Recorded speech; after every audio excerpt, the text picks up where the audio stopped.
tadinya wahyu. Injil itu tadinya wahyu. Taurat itu tadinya wahyu.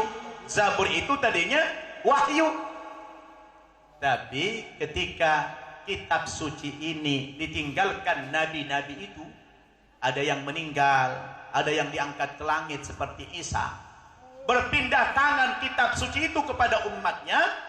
Oleh umatnya, Pak, kitab suci itu diobrak-abrik. Benarkah Alkitab sudah diobrak-abrik alias palsu? Mari kita bahas.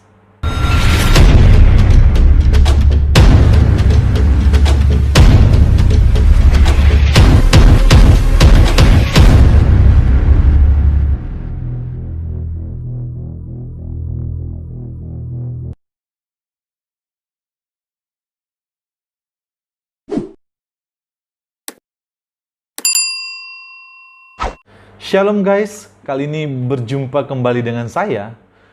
Saya ingin membahas sebuah pernyataan dari Ustadz Nababan yang mengatakan bahwa Alkitab sudah diobrak-abrik oleh umatnya. Dan kata lain pasti yaitu palsu. Oleh sebab itu mari kita lihat bersama-sama cuplikan videonya. Dulu waktu Kristen ada masalah, tidak ada bisa dapat jawaban di kitab sucinya, tidak ada jawaban. Kenapa? Karena kitab sucinya bukan wahyu. Tadinya wahyu. Injil itu tadinya wahyu. Taurat itu tadinya wahyu. Zabur itu tadinya wahyu.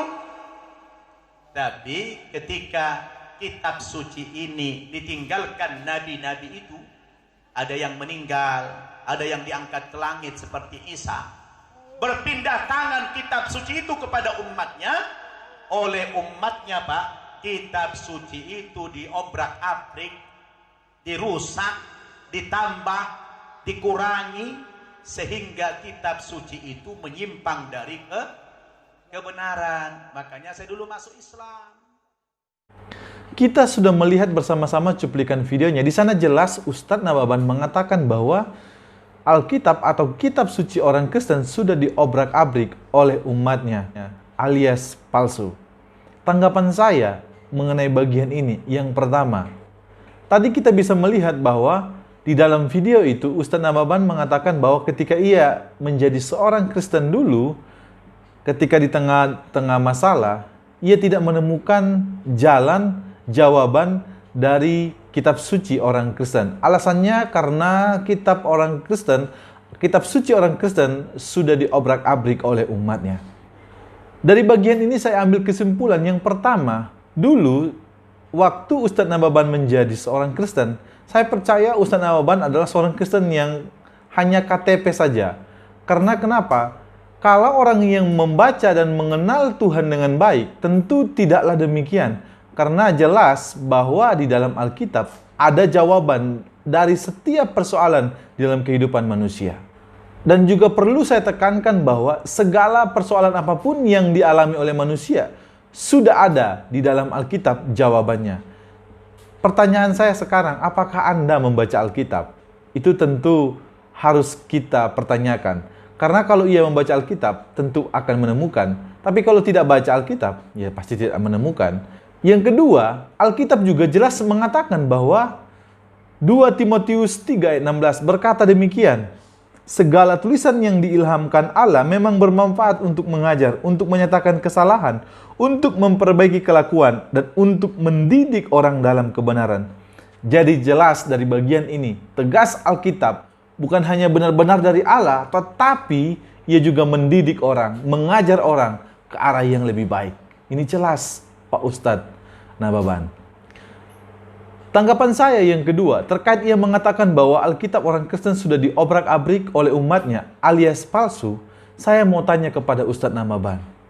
Supaya Anda tidak terlihat seperti orang yang tidak punya nalar atau pemikiran, saya mau tanya Anda dan Anda harus jawab. Apakah Anda punya yang asli? Kalau Anda punya yang asli, pasti Anda tahu di bagian mana yang sudah diobrak-abrik. Dan Anda jelas berkata juga di dalam video itu, kitab suci orang Kristen sudah diobrak-abrik. Saya mau tanya, di bagian mana yang sudah diobrak-abrik? Kalau Anda bisa menjawab ini, apa yang Anda sampaikan, pernyataan Anda di dalam video ini adalah benar. Tapi kalau Anda tidak bisa membuktikan apa yang saya tanyakan tadi, apa yang Anda sampaikan adalah klaim kosong semata. Jangan Anda seperti orang yang lempar batu sembunyi tangan. Ketika diminta pembuktian, Anda tidak bisa membuktikan. Anda sama saja seperti orang yang mengklaim tanpa bukti. Di dalam video ini juga saya perlu tekankan bahwa kalau ada orang hanya mengklaim, menyatakan sesuatu tanpa bukti, itu adalah klaim kosong dan fitnah jatuhnya. Oleh sebab itu, apa yang kita klaim, apa yang kita sampaikan harus ada buktinya dong. Apalagi menyangkut kitab suci atau kepercayaan agama lain. Oleh sebab itu, sampai di sini video ini. Terima kasih, Tuhan Yesus memberkati saudara. Selamat hari Minggu. Shalom.